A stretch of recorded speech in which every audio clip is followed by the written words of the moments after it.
Ô Anderson, e nesse sentido, né, muita coisa ainda pela frente, a gente tem aí, né, além de tudo, uma situação que o centrão ali, ou o centro, os partidos de centro, precisam, né, ali talvez serem mais alinhados para o governo conseguir ter ali o destravamento de algumas pautas. A gente viu até mesmo o orçamento não foi votado, tem todo um embate ali em relação às emendas, que eu também quero falar um pouco mais sobre elas depois contigo, mas nessa talvez possível distribuição ou redistribuição de ministérios, como você muito bem colocou, né? Pode ser que tenha ali até ministérios para acomodar Pacheco ou Lira, mas ainda assim a gente sabe que o governo está esperando passar essa eleição da mesa diretora em fevereiro para fazer essa redistribuição de ministérios para partidos do centro. Você vê isso como uma tentativa clara ali do governo tentar ampliar essa base para garantir esse apoio e de fato isso seria o suficiente?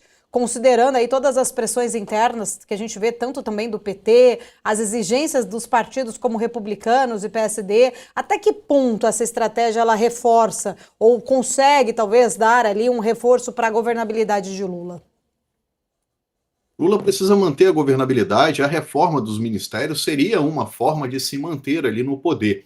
Por que eu digo isso, Paulo? A gente tem que separar por vários ângulos. Por exemplo, hoje, dia 6 de janeiro, a chance de um impeachment é zero. Tá? A gente vai ver uma chance de impeachment caso a gente perceba um PSD, um MDB saindo do governo, deixando seus ministérios, uma economia piorando muito, um clamor popular e a população começando os protestos. Então hoje a gente não tem uma chance de impeachment. O governo Lula fez várias promessas no final do ano, entre elas a liberação das emendas parlamentares. E ninguém esperava que o Flávio Dino, ministro do Supremo Tribunal Federal, fosse tomar uma decisão de suspender os pagamentos, exceto aqueles vinculados à saúde das emendas. Então isso trouxe um problema para o governo. Ele negociou, liberou o Congresso para poder aprovar, e o Congresso confiou no Executivo, na palavra de Lula, na liberação das suas emendas, o que não ocorreu na totalidade depois com a decisão do Supremo Tribunal Federal. A decisão judicial deve ser respeitada e, nesse caso, foi respeitada pelo governo federal. Quando ele cede outros ministérios, no caso aqui, dois exemplos aqui, nada se confirma ainda, porque em Brasília até o passado é incerto. Hoje, a tendência seria o que o Pacheco tende a ser o ministro da Justiça. Seria mais um local para o PSD ocupar, mais um ministério. E um outro ministério, que é o sonho de Arthur Lira. Por que eu digo sonho? Porque o PT não costuma ceder os cargos de maior referência, no caso, saúde, educação, que ele costuma colocar o prata da casa, ou seja, do próprio partido do PT. E o Arthur Lira queria, por exemplo, a saúde. O outro ministério que agrada a Arthur Lira é o Ministério da Agricultura.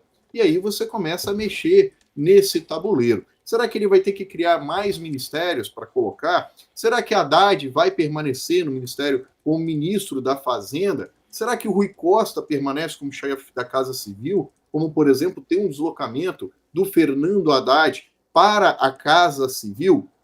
Então a gente tem um tabuleiro que começa a ser montado. E agora, o PSD, depois das últimas eleições, Gilberto Kassab não concorreu a uma prefeitura, nem ao cargo de vereador, no caso, e ele foi o que mais elegeu, saindo com um PSD com quase 900 prefeituras e saindo com um clamor de negociação muito maior do que entrou antes das eleições de 2024. Então ele vai cobrar essa conta, ele vai exigir do governo maior participação.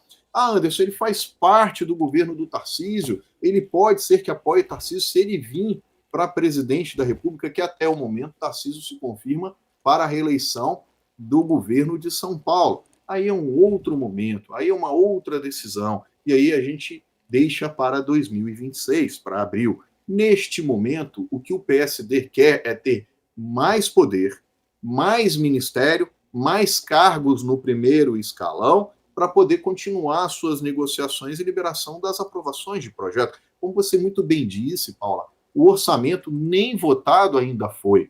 E aí começa as negociações agora do que vai acontecer no futuro.